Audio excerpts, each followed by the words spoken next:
Okay, maybe we'll start with a roll call and unrecess this single meeting that goes for weeks.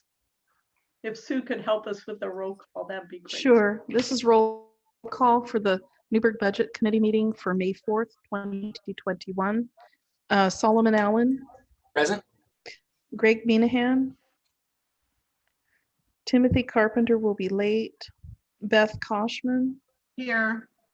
Molly Olson. Here. Lazal Mathai will be absent this evening. Brad Sitton. Present. Mayor Rogers. Present. Councillor Bacon. Here. Councillor Coefield. Here. Councillor Finley. Here. Councillor Martinez Plancarte. Present. Councillor Yarnell Holloman. Here. Councillor McBride. Here. Oh, you have a quorum, Molly, and I'll mark in Greg and Timothy when they show. When they land. I see Greg is on the attendee side. Excellent. Dan, so Greg is here. Good. So our first agenda item after the roll call is to ask for any public comments. Sue, have we received any requests for public comments? We have not received any public comment requests for this evening. And we don't have anyone online that isn't on the committee, so hearing none, then we will move on to our main attraction for the evening. Tonight is 2 hours of joy around closing on all. Yes, you got it, Bryce, you're ready. So in preparation for this meeting, what we have done is we have two tasks tonight. One is to vote on the property tax recommendation, and the other is to vote on the overall budget with whatever advice we want to give along with that budget. So in prep for this, what we did is go through all of the comments that we've received and recorded as we've gone through. And I'd like to start with the property tax because that's the simplest single item revenue one. And then move through each of the areas where we had discussion. We prepared a draft motion. And that motion can be edited or thrown out or whatever you like, but it was meant to allow us to facilitate our getting through all of the stuff that we talked about tonight. So with that, that's Molly, why what page are we on? We're about to dive into page 1. Okay. Yep. So the last packet you received, which has the agenda as the first page, and then page 1 has the items that have been talked about. Some of them we prepared a motion on. Some of them are future business because we don't really have the information to do a motion.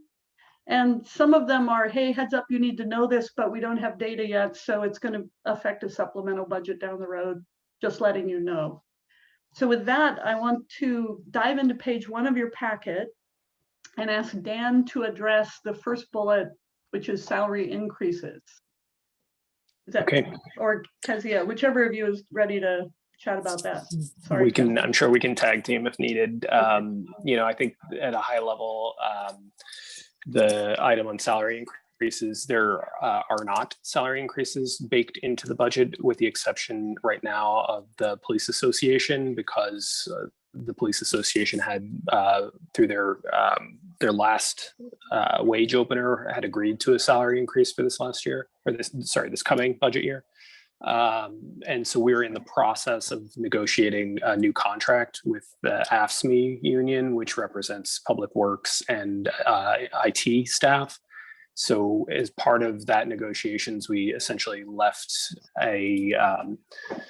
the wage out, knowing that we needed to agree on something and agree on a contract. And so we have proposals, but we don't have a final number to enter into the budget at this time. But knowing that we still need to move the budget forward, wanted to call your attention to that, and also sort of explain, I guess, that, you know, as we decide, we have a sense of order of magnitude as to what the increase would be, and the increase we would think we plan to offer an increase to the non-represented as well as the non-represented staff. So we want to negotiate with ASME. We want to dial that in and finish out that. And then we would also apply some increase to staff who are not represented as well. So the order of magnitude is about 100,000 to 350,000, depending on how those negotiations go. I would not expect 350,000, but just wanted to let you sort of know the number and have that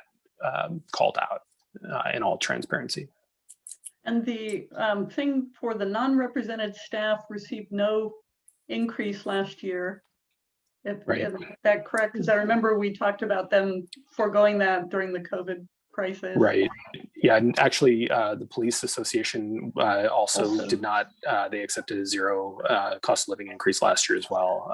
We had already, because we had an existing contract with AFSCME, we had, I think, given them their increase in January per that agreement. And so they got in before, I guess, right? Based on the agreement, they were able to have that increase baked in before COVID. Last year. Okay. So that's an unknown, and we'll have to deal with that in a supplemental budget. Yeah, I think with a lot of the things that we're proposing, the way that we're proposing to deal with them, the things that are unknown would be out of contingency, and sort of just know that we would want to have a certain amount, and that obviously then affects the carryover into the next year's budget and all those kinds of things. But that would be how we would handle it. Okay. Any questions or anything on that? Oh, it just was an important risk to the budget you guys needed to know about, but nothing to do about it right now. Yeah, Beth? Oh, I guess I see a lot of increases and a lot of asks that'll be coming from contingency. And I'm wondering if there a total amount, like if we kind of estimated how much more we would take out with those? Kind of what they would all add up to if they all came true? What they would all add up to. Well, I think we're going to decide on some of that tonight, but we might be able to roll that up when we wrap up or as we're wrapping up to have a sense of that. We could keep a running total. Yeah, Rob may have better counsel on that. And I've prepared some comments to summarize the corrections that we've been talking about over the last 3 meetings and the impact on contingency in each fund. So hopefully that'll help address Beth's question. Okay, and that's a really good point. So I wanted to do salary increases because there wasn't really action to be taken, but awareness. Probably the next thing is the property tax rate, because we have to get that done. So I wanted it at the top of the list. So there's a budget includes a recommended increase of 3% to the rate. The amounts of the tax rate of 2.7319 up from 2.6523 that was in the year of 2020 to 2021. In other words, the increase on a home with an assessed value of 300,000 would be an increase of $23.87 for the year. That would be the impact to the homeowner. The funds collected from property taxes go to fund city services. And the reason for the increase is to keep up with the increase in the costs and services. So there is a motion, and this is where it gets tricky with your packet, but we couldn't figure out a good way to do this. So bear with us. The first motion that I want to get to is on, looking for the property. Thank you, page 10 is the property tax one. So I would entertain a motion, and it's pre-written. We can have discussion. Once there is a motion, you can have discussion about the motion, so we won't go straight to voting. But if anyone would, I would entertain a motion to, with respect to the property tax rate, and it's on page 10 of your packet.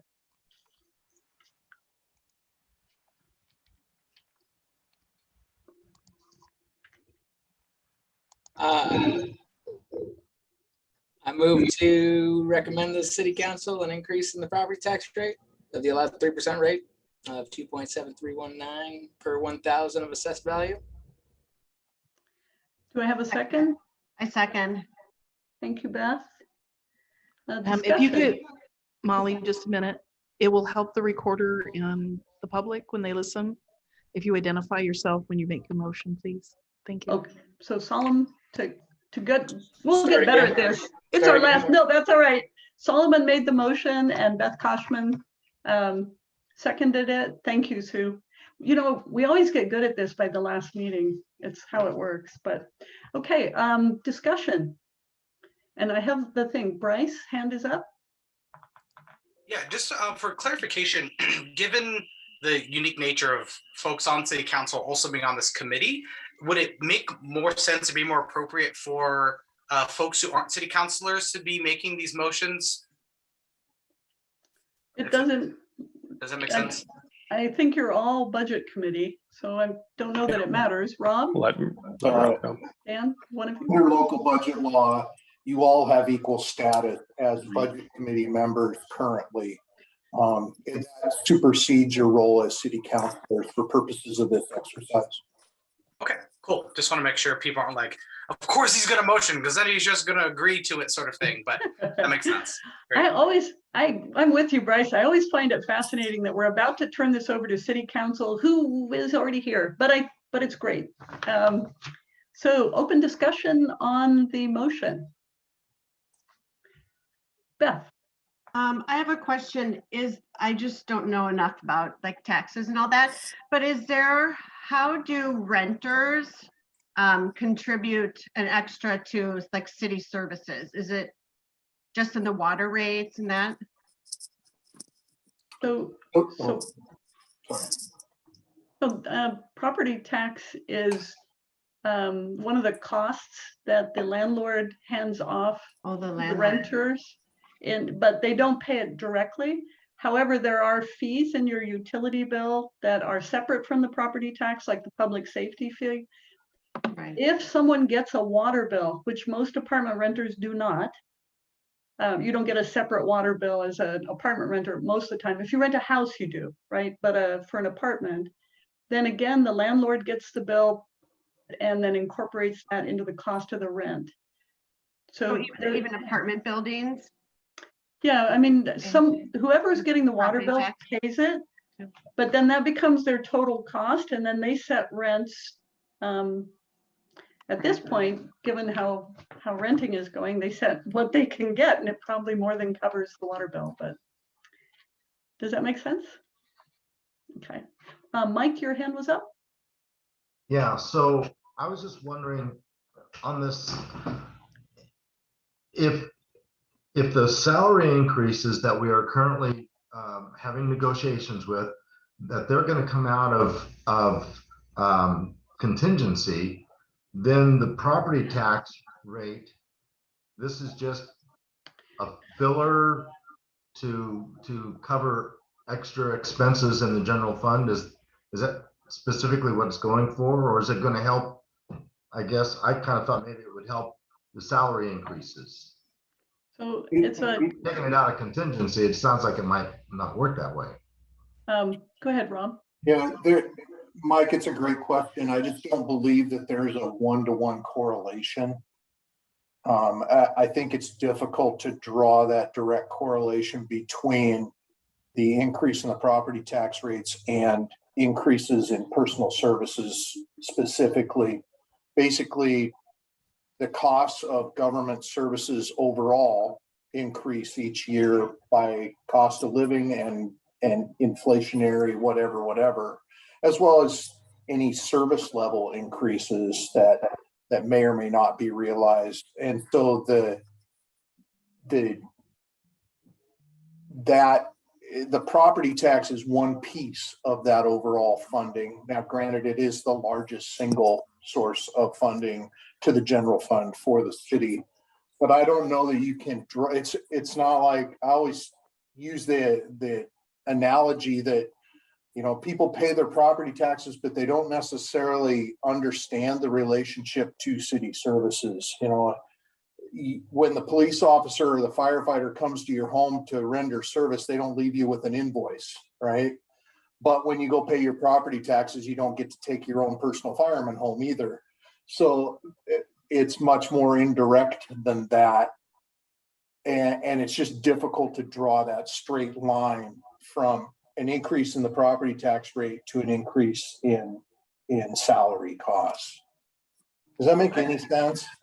I think, Mike, the other thing to keep in mind is all the different funds and the different groups of people get paid out of different funds. So administrative services are part of the general fund. The police have multiple sources of funding, but some of it comes out of the general fund, which is populated. So it's sort of like drawing that map of looking at each fund to see who gets paid out of what. It's kind of like Rob said, it's hard to do. You just have to go through fund by fund to figure out who's impacted. I've tried. All right, thank you. Solomon, your hand's up? Yeah, I was just curious, where in the budget packet itself could we find what it was projected to be compared to what we are saying now? So your budget that was distributed is what was projected. And then you should have a summary sheet that I'm going to refer to here shortly about the corrections. And I'll go through those for y'all here in a little bit as part of a separate motion to accept those corrections. That's page 5 in the packet that was emailed out. Thank you. Thank you. Yeah, great question. Okay. I don't see other hands up, but if I'm missing you, please come off mute and give a shout. Okay, so if there's no more discussion, then on this, I'd like to do a roll call vote. This is, there are 2 here tonight. There are the motions we can talk about and see if we need a roll call vote or not, but this is one key piece of our work tonight. So Sue, would you do that for us? Yes, ma'am. Does anyone need the motion read again, or it's on page 10? I can read it again. Okay, that'd be grand. Thank you. Okay. This vote will be for the motion. I move to recommend to the City Council an increase in the property tax rate at the allowed 3% to a rate of 2.7319 per $1,000 of assessed value. Madam Chair, are you ready for the vote? Yes, please. Commissioner Allen, Yes. Commissioner Minahan, Actually, we're not commissioners. We're just committee members. But Commissioner Minahan, Greg? Yes. Commissioner Carpenter,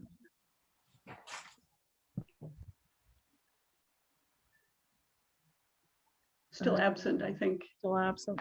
Okay, I saw him earlier. Oh, Beth Koshman, Yes. Molly Olson, yes. Brad Sitton, Yes. Rick Rogers, Yes. Denise Bacon, Yes. Bryce Coefield, Yes. Stephanie Finley, Yes. Julia Martinez Plancarte, Yes. Elise Yarnell Holloman, Yes. Mike McBride. Yes. Molly, motion passes. Awesome. We're getting closer to finishing this committee. I just want you to all treasure that moment. Okay. Probably the next thing that will help make the most sense is for in order for you to pass the budget, there's been a lot of, oh, by the way, this money moved to this fund, there's no impact, but this and that. And it's very difficult to know what you're voting for. So Rob and Dan put forward a summary, which I think is page 5 of the packet, and that Rob was going to walk us through that. Is that correct, Rob? Yes. And then that will lead to I'd like to handle the budget as presented with a motion then, and then move on to whatever additional things we wish to do. So we have other things that we want to talk about, like the librarian or public safety fees or whatever. But this one is everything we've been talking about for the last 3 meetings summarized on a page. So Rob, over to you. Thank you, Molly. And I really appreciate the patience and the cooperation of the committee with respect to what I'm going to go through now, because it's been a bit of a challenge, and handling this in the way that Molly described really helps us keep things in order at the staff level so that we get things correct going forward. So thank you all. I'm just going to kind of jog down these items. And if you have questions, please let me know, and I can provide additional detail that supports the amounts. So I'm going to summarize by fund as we go through this. So the general fund, the net of all of the corrections that we had, which was a mix of personal services corrections, cost estimate corrections, the correction to the property taxes, as well as some minor adjustments in terms of materials and services. The net is a $67,000 increase in contingency in the general fund. So when we kind of net everything together, it turned out to be not a big number in light of the total appropriations of the general fund, which is somewhere around, a little over $15 million in resources, almost $16 million in resources, and $13 million in expenditures. The admin services fund was a net $12,000 reduction in the contingency. Again, just some personal services adjustments back and forth. The 911 fund was a $1,500 decrease in contingency, and that resulted from some late information related to negotiation of the contracts with Dundee for both police and communications. The Economic Development Fund increased contingency a net of $34,000, and that was basically to make whole the CDBG grant funds from prior years and hold those, maintain those as whole. The Street Fund saw a net reduction in contingency of $178,000. That was primarily due to an error in putting the proposed budget together where we double counted a $150,000 item. Wastewater, water, and stormwater all saw a net reduction of contingency, $60,000 in wastewater, $60,000 in water, and $22,000 in stormwater. Again, corrections to personal services estimates and the allocations of those costs across those funds. The Proprietary Capital Projects Fund, we ended up with a reduction in both revenues and expenditures net of $300,000 each, and that was in cleaning up the cost estimates as well as the funding sources. So all of that is, like I mentioned, is a mix of corrections based on some errors made on the front end and then some new information coming available. So with that, staff would ask that the committee accept and approve these corrections as an amendment to the budget as proposed. And I'll be happy to take any questions that the committee may have.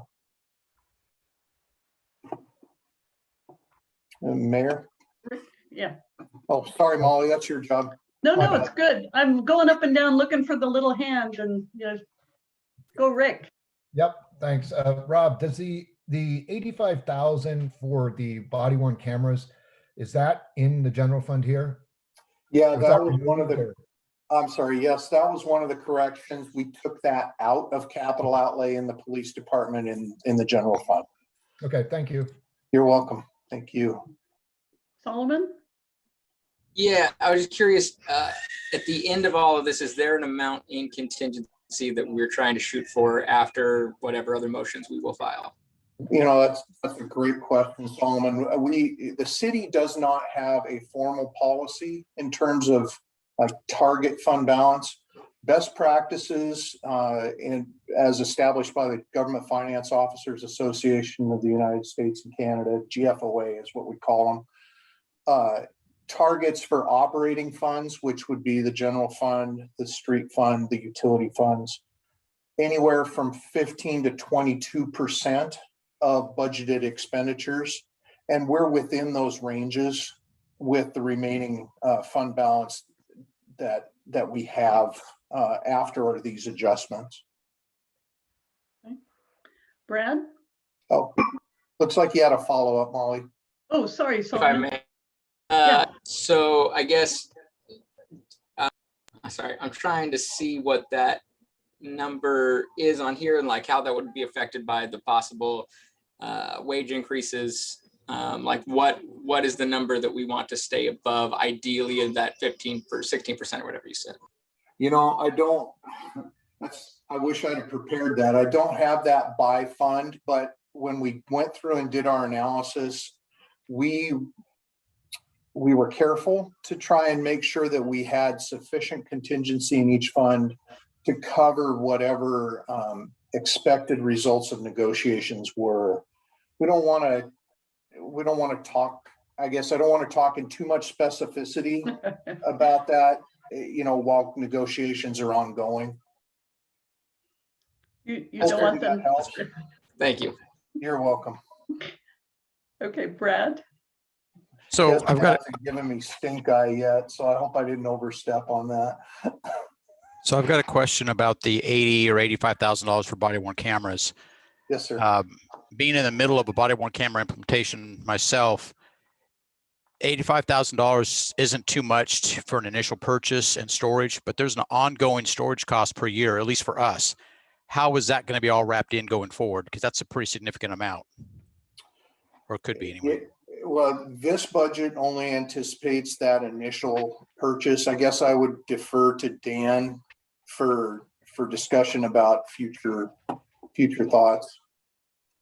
Yeah, I mean, I think we're only able to essentially, you know, take the first bite on this, but, you know, looking at essentially the 5-year contract and not, I guess, I'm sure you're absolutely right. We're anticipating that there are data and storage needs, and that's going to be the primary cost driver of this. But, you know, based on what we've been, the dollars we've been shared, it's about an 85 ongoing as well. And so I'm not sure if that conforms to what you are experiencing, but, you know, we're sort of trying to anticipate that as an ongoing cost. Right. And of course, I'm from a larger agency, but just so that everyone else on the budget committee is aware that 85 is not a once and done. This is, like you said, a 5-year reoccurring forever. So I just want to make sure everyone was kind of aware of that, because I know you can't budget for ongoing or future years. So yeah, anyway. what we'd gotten essentially what does a 5-year look like, and, you know, a range or an anticipated range from a couple different folks, and just trying to put the budget together. So definitely looking at that as, you know, that commitment for that initial contract at a minimum. Right. Okay. I just want to make that comment on. That's all. Yeah, no, I appreciate that. Beth? Well, is there a way, I mean, other than just the budget committee and the counselors? I know the counselors are here to speak for the city, but I'm wondering if it's something we would want public input on before we incur an ongoing cost. Like, how do we know everybody in the city wants it? And I guess just to clarify, the budget simply gives the authority to do the spending. It's not actually spending the money yet. So a purchase of this size under the city's procurement requirements would likely go before the city council before it was purchased anyway. So that allows for a process but from what I've understood from comments from Dan, and I won't speak for him, but there's an anticipation of a public process, I believe, Dan.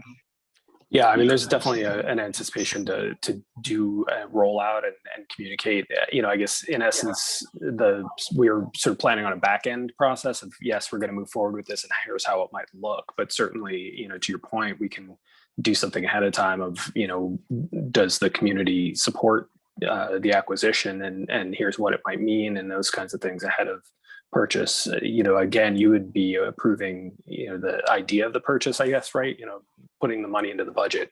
We don't have to spend it. So. Is that good, Beth? Okay, and Solomon? Am I correct in assuming that we're going to talk more about the body cams if we get there, but this is a little Yep. bit. Yeah, this is to get us all synced on corrections to the document that you originally received so that when we hand it to city council, we're all on the same page. Literally, okay, sorry, bad sense of humor. All right, any other questions? I don't see any hands raised or hands flapping, so no more discussion. I would entertain a motion, which I think, Sue, help me, is on page 4, which is the motion to accept corrections as amendments to the proposed budget. Yes, the motion would be I move to accept the corrections presented by staff as an amendment to the proposed budget for fiscal year 2021, 2022. Anyone who feels brave and wants to make a motion? Madam Chair, I'd like to move that we accept the language that Stu just read in adopting that supplemental budget. Thank you, Stephanie. Is there a second? Second. And who was that second? Sorry. Sorry, Bryce Coefield, second. Excellent, thank you.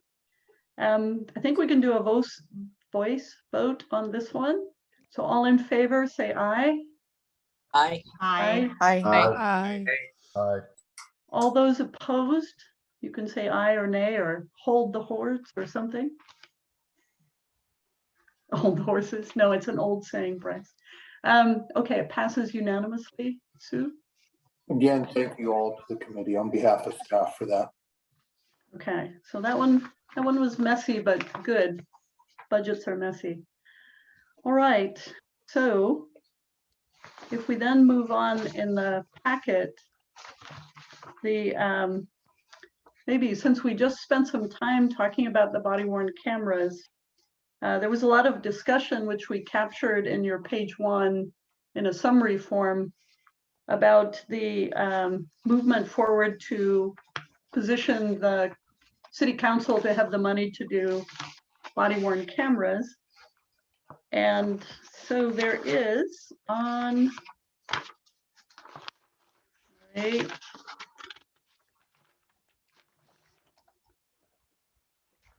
I have to get the right page for the motion. Sue, if you can bail me out. Oh, it's page 12.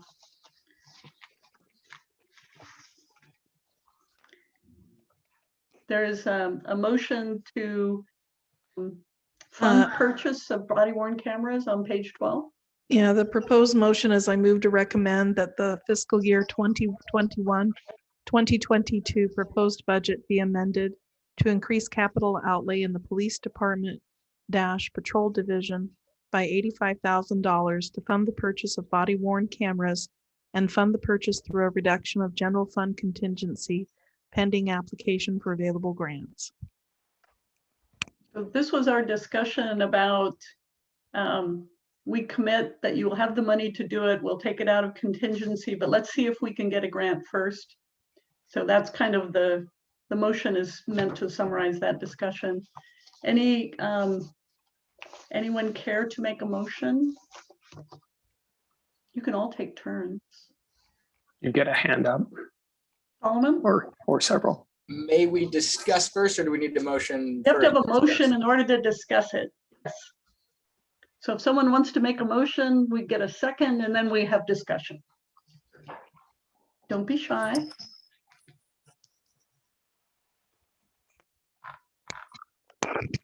Mike, Yes, I'll move that, I'll make a motion to fund the purchase of the body worn camera as amended in the proposed budget. Do I need to add to it if we don't get the grant, or just leave it at that?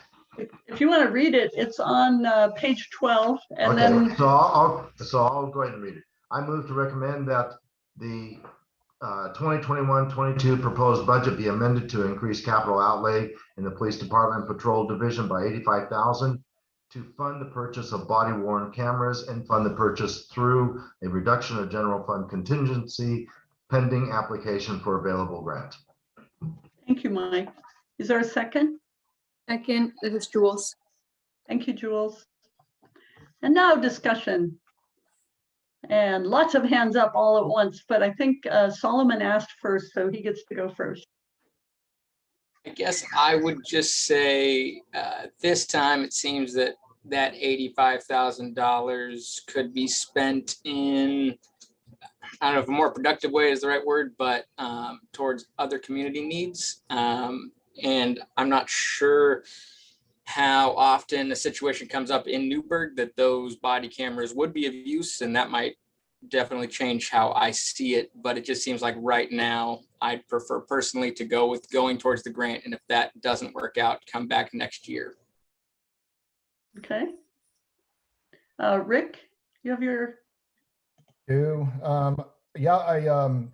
I agree somewhat with Solomon. I think, having been in the grant game for many, many years, any hint that we could find the money elsewhere might diminish our chances for the grant. I'd also be interested in to know whether ARPA money could be used, particularly for the acquisition of the cameras, not the continued money. So I would vote not to pursue it at this point, and if need be, after the grant, come back with a supplemental budget. okay. Other discussion?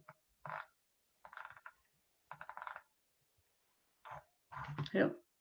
Rick, Brad, and then Stephanie. Well, I'm sure everyone's aware of the current world situation, specifically around police legitimacy and body-worn cameras and defunding and such. $85,000 is a very small price to pay when a simple 5-minute video could prevent a multi-million-dollar lawsuit. Again, it's just something for thought. Our agency is going to them. Most agencies have them. In fact, Portland is the only major city in the US that does not have body cameras. There's two sides of the coin. There's good and bad. It can exonerate officers and it can also hang officers. So I'm not advocating one way or the other, but to me, an $85,000 upfront could potentially save some serious money downstream. I know that money comes actually from your insurance, CIS, or whoever that Newberg happens to use, but still,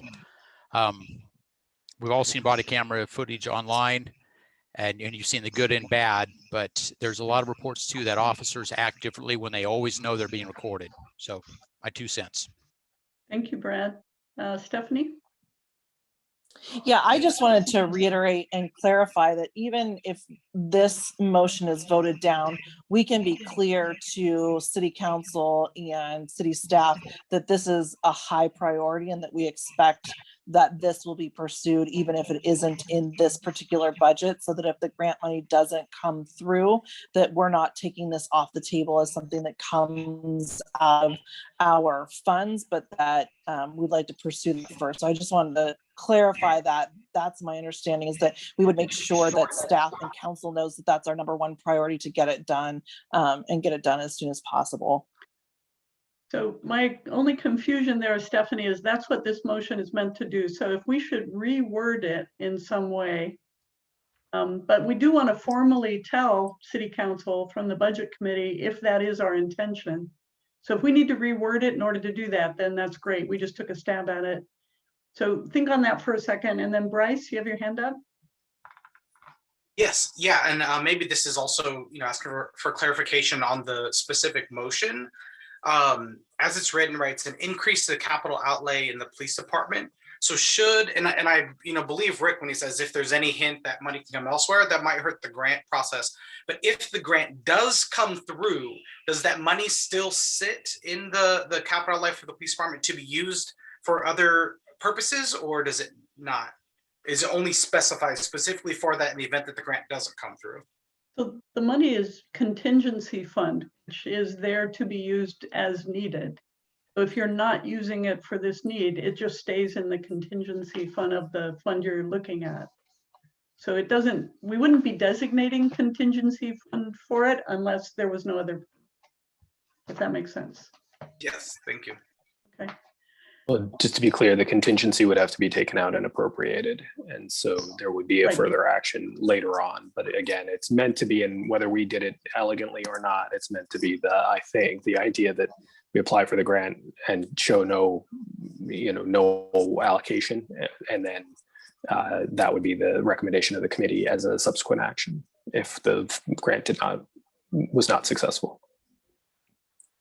If there's a better way to say it, we can amend the motion and then vote on it. That's perfectly fine.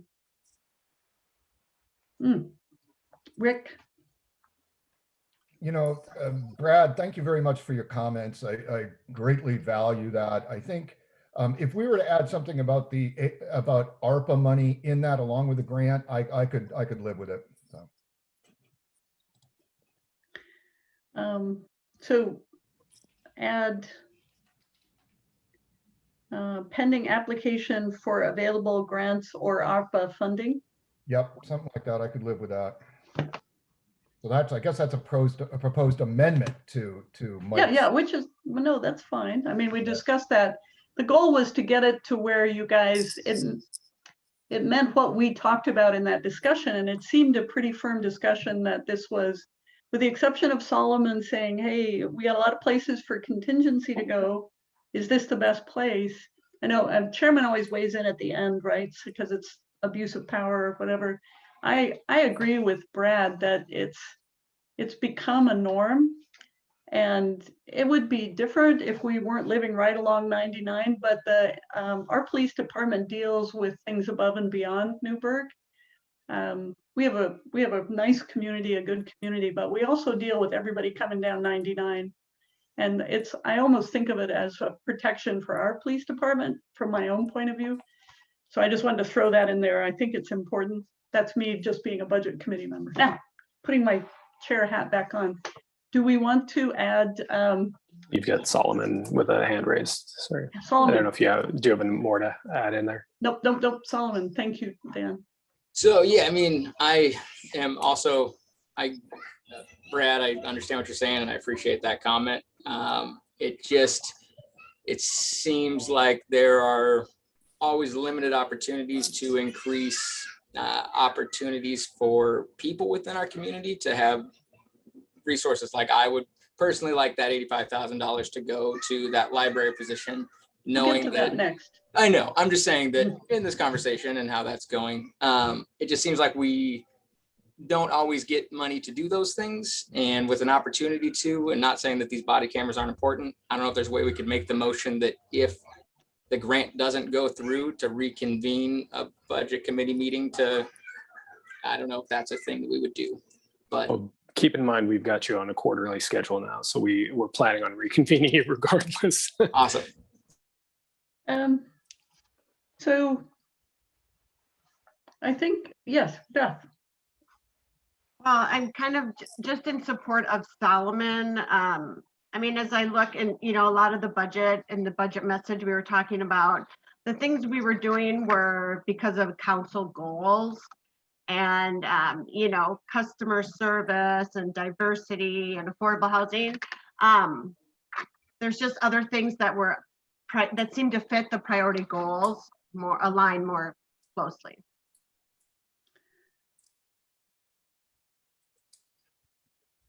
Okay.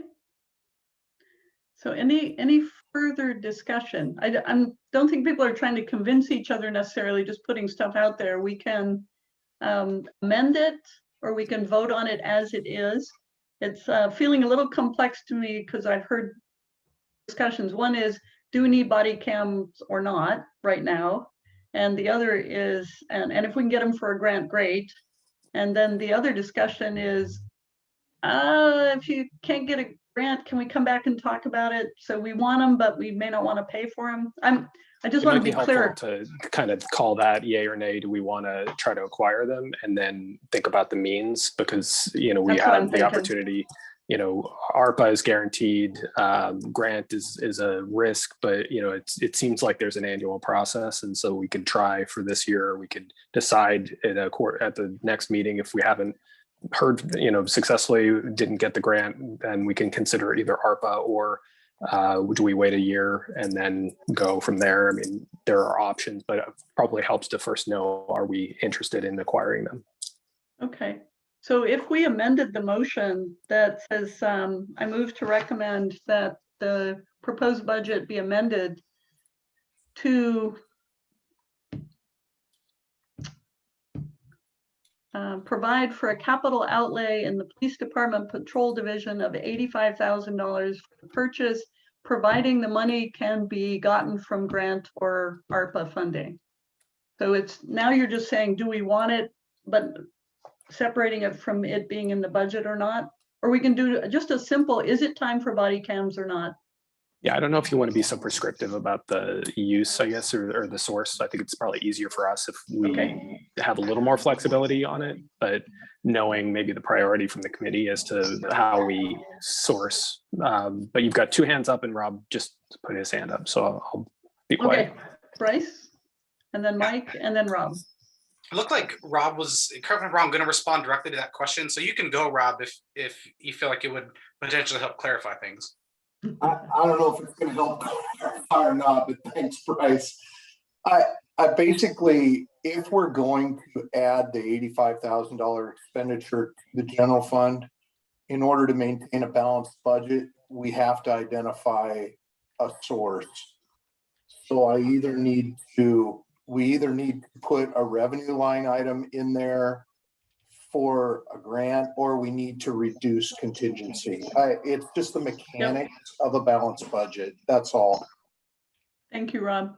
I Thank think you. this is the budget committee, not the police body cam committee. So the real question at hand is, do you want to fund it and how do you want to fund it? So we can start with the do you want to fund it and then move to how, kind of that's Dan's suggestion. Mike, you had or Bryce, I'm sorry, you were. No worries at all. And actually, that was kind of where I was getting to. So right now, in reading through the packet that was given to us, both this one, which is on page 12, if I'm reading it correctly, the motion is a reduction of the general fund contingency, and the senior librarian on page 9 is also a reduction of the general fund contingency. So maybe this question is for Rob. Do we have enough funds in the general fund contingency to reduce for both right now? Yes. So we can do both. So it isn't an either or. We can do both and in this case. That's correct. Okay. Well, also understand that there are long-term consequences of spending the general fund too, right? So right. It's not, carte blanche without consequence. Yeah, correct. But neither of these expenditures are one-time purchases. Right, exactly. Continuing impacts on the general fund. Going forward. Is that good, Bryce? Yeah. I don't want to move to Mike. So I'm kind of feeling like we have a motion, let's vote. And if it doesn't pass, then let's amend the motion and try it again. Good idea. That's the simplest because you actually have it written and you can tell what you're voting for. I was struggling with that, Mike, so that's good. Solomon, before we vote, you have your hand up? Mute. You're muted. Sorry. All right, just off of what Rick said, I'm just curious if Dan or Rob might have more. Would that line item being for that possibly reduce our chances of getting the grant? Probably. Hard to know. I mean, it's hard to know, but I think not having, essentially you're asking for funds from someone else saying you don't have the money. So putting a line item in your budget says, well, wait a second, you might. But if you put it in as a grant line item, as Rob said, then it's very clear that it's in your budget as a grant. Right? Yeah, it basically the way it would read is if you budget the expenditure and you budget a grant revenue and you don't get the grant, you don't at spend that the point, money. you don't spend the money. And then that could be a supplemental budget discussion that says, correct. Now, do you want to do it out of contingency or not? Okay, got it. Greg? Yeah, just on the strategy of that by not having it in the budget, it may increase our chances of getting a grant. I just want to offer an opinion on that, that's not likely the case. We've got a significant contingency. People know how city budgets work. You can take a look here and figure out that we can come up with $85,000 if we wanted to. So if that is the criteria for getting the grant, that we have to really be showing that we're super, super tight, then there's just no deceiving a grant committee in that way. It's not a real viable solution. And so what I'm putting, my opinion here is that we put it in the budget, we fund it, we go for the grant, get the grant, great, we can use that 85,000 for storage or what other implementation costs that may be necessary. But Thank you, Greg. Rick, your hands up. Would it just be easier to have just a revenue show as a grant, not mention contingency at all, and just have the expense? Rob, I think that's what you mentioned. And that way we're not messing with any contingency at all. Rob, you're muted. Yeah, sorry, I'm looking for the right button. So currently the motion as written would increase capital outlay in the police general fund and decrease contingency. That's how it's written. Sorry, if I could follow on, that's what I'm saying. If we change it to read 85,000 offset by 85,000 in grant, and that way, if we don't get it, we come back with a supplemental budget to decide what to do. That is an alternative, yes. Okay, thank you. Okay. Can I just get a head nod? Does that kind of capture it? Because rather than voting on one and then voting on the other, does that capture the concerns of people? Do it if we get a grant. That should be the motion. Can I get a kind of a head nod? Yes. Okay, so that just eliminates one vote on something that I know you're not going to vote for, so that would be great. So if the motion was altered, it stays the same, the increased capital outlay in the police department to fund purchase of body-worn cameras and fund the purchase through, and just remove a reduction of general fund contingency and say through an application for available grants. And so I'm just, does that, Sue, were you able to follow that okay? I was, but I think you need to have a consensus from your motion maker that they will accept that friendly amendment. Thank you. Who is our motion maker? I was, and yeah, that's fine. I'll amend to what you just said. Okay, so fund the purchase through an application for available grants. Okay. And is the person who seconded it still in the mood to second it? Does anyone remember who That would be Jules Martinez. Okay, thank you. Senior moment, it's okay. All right, so we'll do the voice vote again. If you'll all come off mute.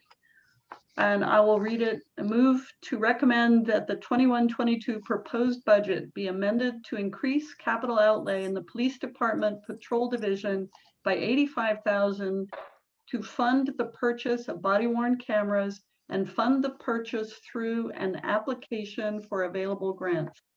All those in favor, say aye. Aye. Aye. Aye.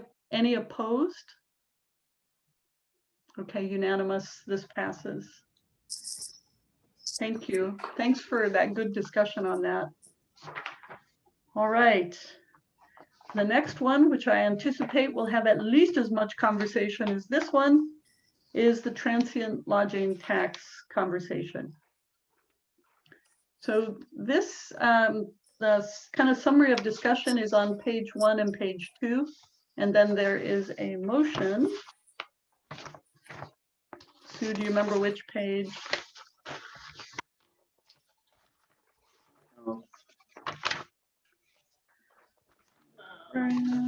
Motion.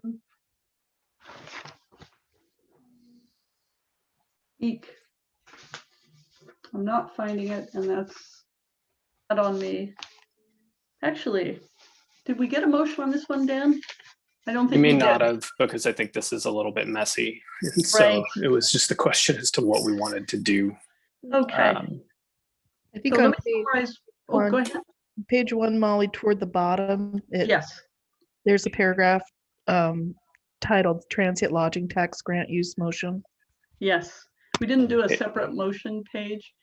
Dan, do you want to kind of summarize the conversation? Sure. There are a couple of things happening here that we put together so you could see the whole picture. Yeah, so try and walk you through the bottom of page 1 and the next page. Just tried to summarize what amounts to currently $30,000 in 2 different places, so a total of $60,000.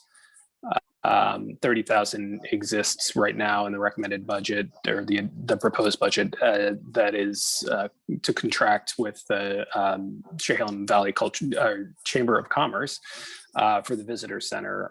That's 30,000 to for that contract to host the center. The other 30,000 that was discussed at our last meeting was something we call the Wolves and People grant, which essentially is in the TLT development / marketing grants. And so that was 30,000 for a grant that was rescinded 2020 because it was not able to come to fruition, the planned activity, which was a Steins to Vines trail, which sounds really cool. But in any event, so that's the source right now, the 2 pieces we're talking about. And then there are 3 options that were put forward for consideration. Well, I'm sure there are at least 3, but the 3 that we came up with were 1, the funding stay in there for the Chamber Visitor Center contract at 1 year. The thought behind that is that this be a 1-year deal to line up as we do a tourism study that is planned in the budget as well, thinking about strategy and next step actions and what the future is going to look like for visitor center and some of the other activities that we've talked about. So this would be essentially bridge funding to figure out what does this thing look like in the next year, and hopefully get us out of COVID in the process. So we'll see it with that, I guess. The second point there is to create a city-run, and this is just a title, not the title, but an option, illustrative title of a tourism innovation grant fund.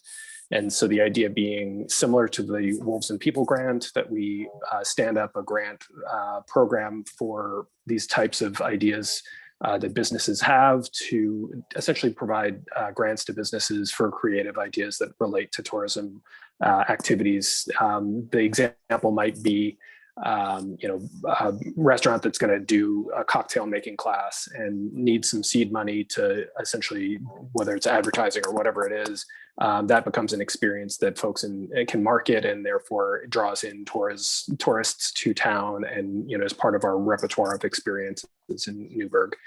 Another example, anyway, Steins to Vines.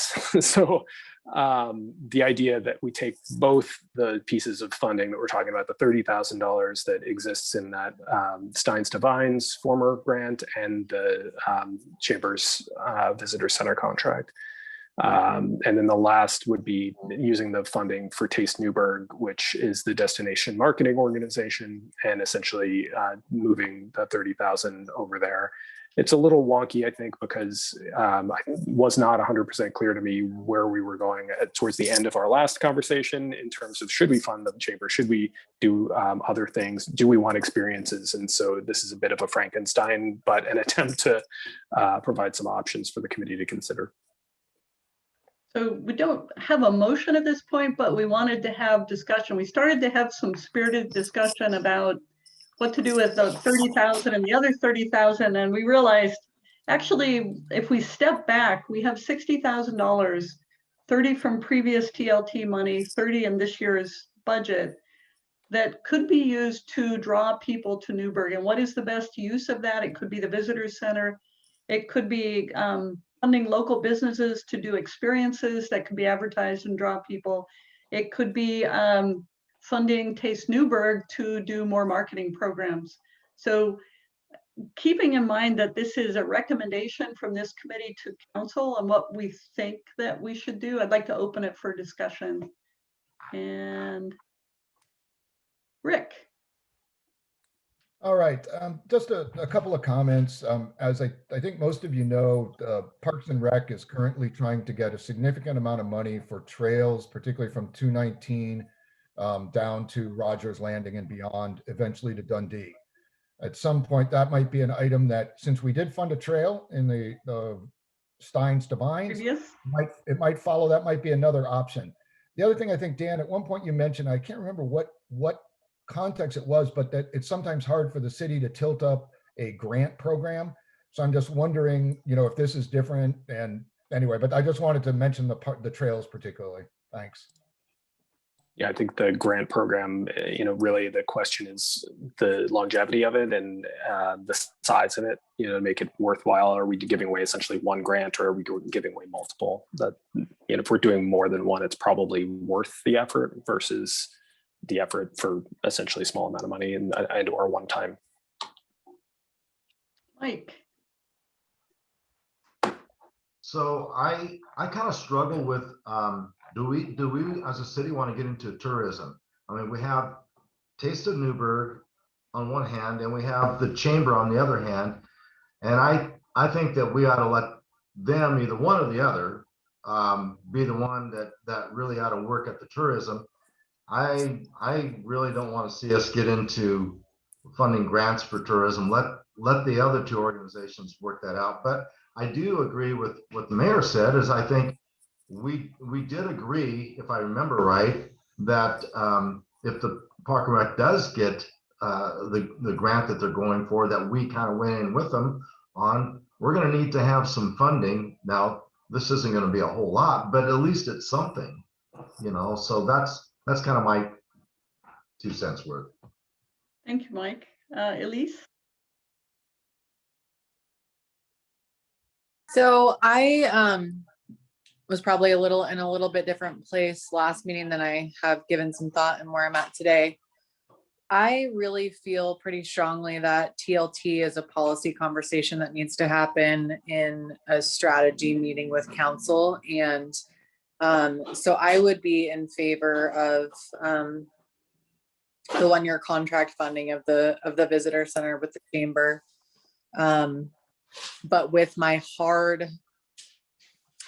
loud voice, that I do not think that is the direction we should go in the future, but I don't think that this is the place to make that decision. I think that we as a council need to meet with city staff and have some hard conversations. I also want to say too that I'm pretty, I think it's important that we remember why Taste Newberg was stood up. And I know that predates a lot of people here.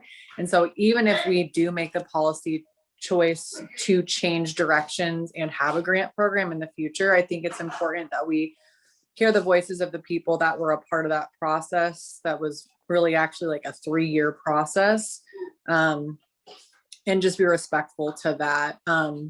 So I would be, I'm open-minded to whether we do a grant program in the future or not, but for this year, I guess I would say that I would be in favor of the 30,000 going to Visit Newberg, funding the visitor center for further 30,000, and then making a hard commitment as a council to have a policy conversation about what we want TLT to look like in the future. So just to clarify, that's essentially 1 and 3. I have to make it hard. Yeah. That's cool. I just want to make sure I tracked. Rick, is your hand up again? Yep. Oops, sorry. And I think, with that, for this year and for the amount of money, and Mike, I appreciate the comment. I think it's a good indication that we are in support of the trails for Parks and Rec. But for $30,000, I don't think that's going to might not even see it much. So, I would concur with what Elise said, to go 30,000 to Taste Newberg and 30,000 to the chamber. Thank you. Thank you, Rick. Other discussion? Molly, I have a question. Do we have to spend that money this year? No. Have to spend it? No. No, you Because if we don't. don't like any of the options, I wonder if we could just keep it and decide later. Solomon? Mute, mute, mute. I guess I just was curious, and I would go with the counselor's recommendations because I don't feel like I'm fully aware of the benefits of either. But is there benchmarks that are going to be met for that additional funding for either of those programs that we would expect, or is it just there? I think that's a challenging question to answer in the sense of, I think we're looking at COVID having a significant impact on that sector. And so even the goals, the council got a presentation for the work plan and budget for Taste last night. I'm not sure that, even with a presentation that included some goals, the question of, are we really tying the funding to those goals or not, especially if we're tying 30,000, that's not planned in their budget. And so it's hard to sort of tie that out. But, in terms of the organizations, they have very general goals. And, I think Taste would be the destination marketing organization. They're trying to market, and essentially it's all predicated on heads and on pillows and in lodging. And so trying to entice people to come stay overnight, presumably spend money, a multiplier effect of folks spending money in the community. The Chamber Visitor Center, the Visitor Center is, the place you come to pick up the brochures, to talk to somebody, to think about where you want to go. And, they're the locals who can help you with experiences around town. And so, those are the general purposes, I would say, for both. And folks can correct me if I'm wrong, but in terms of metrics, not super easy to nail that down. Other discussion? Bryce. Yeah, last night, Denise, correct me wrong, you talked about like programs, right, that theoretically could be funded through TLT funds. Somebody also mentioned targeting millennials, which as a millennial is really exciting to me. But I wonder, Denise, if you could maybe share like some of those ideas that you had shared last night about potential programs that maybe some of this 30,000 could help fund. Yeah, I was voting for more of the number two here. So it's something that people could come, like a cooking class or things like that, something to bring tourists in. So that would be number two. I'm happy with 1 and 3 today. If we can look at that in the future, saving money for a project that somebody wants to do that's larger and they might need help.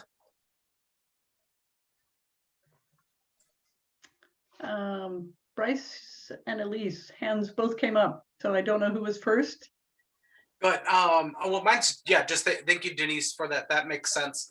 And it sounds like Elise also had recommended coming back and having a larger strategic conversation about TLT. So sounds good. Thank you. Elise?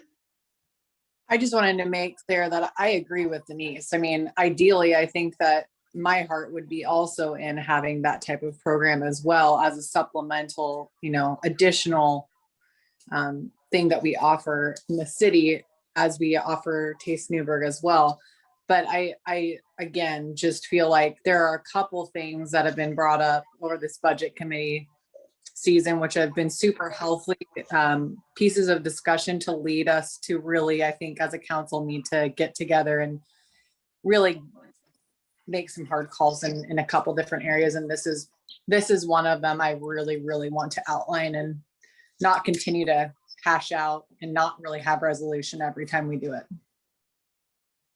Okay. Perhaps to wrap it up, or make the attempt at least, it sounds like 1 and 3 are desirable. 1 is already in the proposed budget, and 3 would just essentially involve the allocation of the funds in that the TLT development / marketing grants being moved over into a different fund and allocated to Taste Newberg. I will say though, to the comments, I mean, I mentioned it before, and I'll just reiterate that we are planning in this budget to fund a refresh of our tourism strategy. And so that is a vehicle for some of this conversation as well. So we'll definitely have a planned opportunity that can come before the council and involve community input as well in terms of what that strategy looks like. So I think we can do 1 through 3 if we choose to over the course of the year. Okay, so if it sounds like we could, if someone would make a motion for 1 and 3, we could see if it appears we have general agreement, but we could vote on that. And then what that would do is ratify the 30,000 for the contract, which is already in the budget, and say, hey, that other 30,000 that was the trail, move that to Taste Newberg. So if someone wanted to make that motion, someone wanted to second it, we could go down that path. I'd move to ratify the current contract for 30,000 with the chamber and allocate the other 30,000 that was going towards the trail towards Taste Newberg.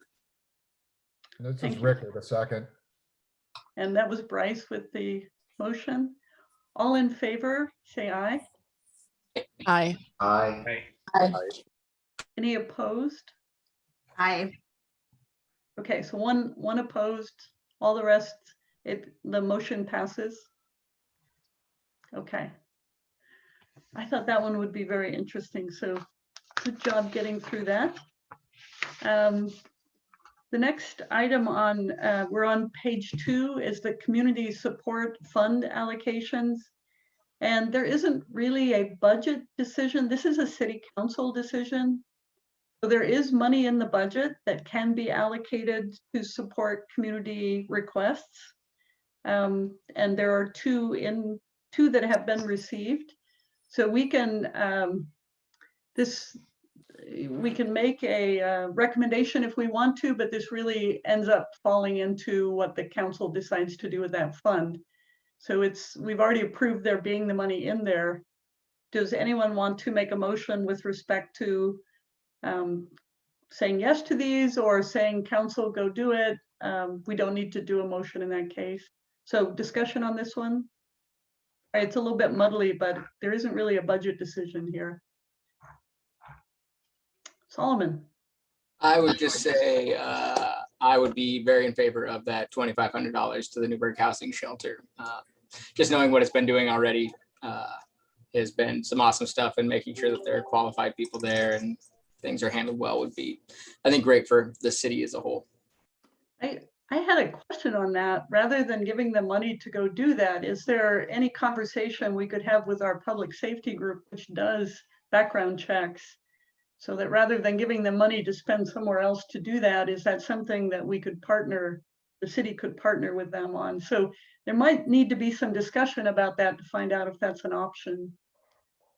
Yeah, I think we'd have to look into it for sure, but it seems like a reasonable thing that we could help out and in kind, and obviously if there's a desire to put money into it as well, can decide that. The community support items don't need to be decided tonight, so those can come forward to the council and or be incorporated in that final adopted budget as well. So there's time to flesh that out if there's suggestions like that.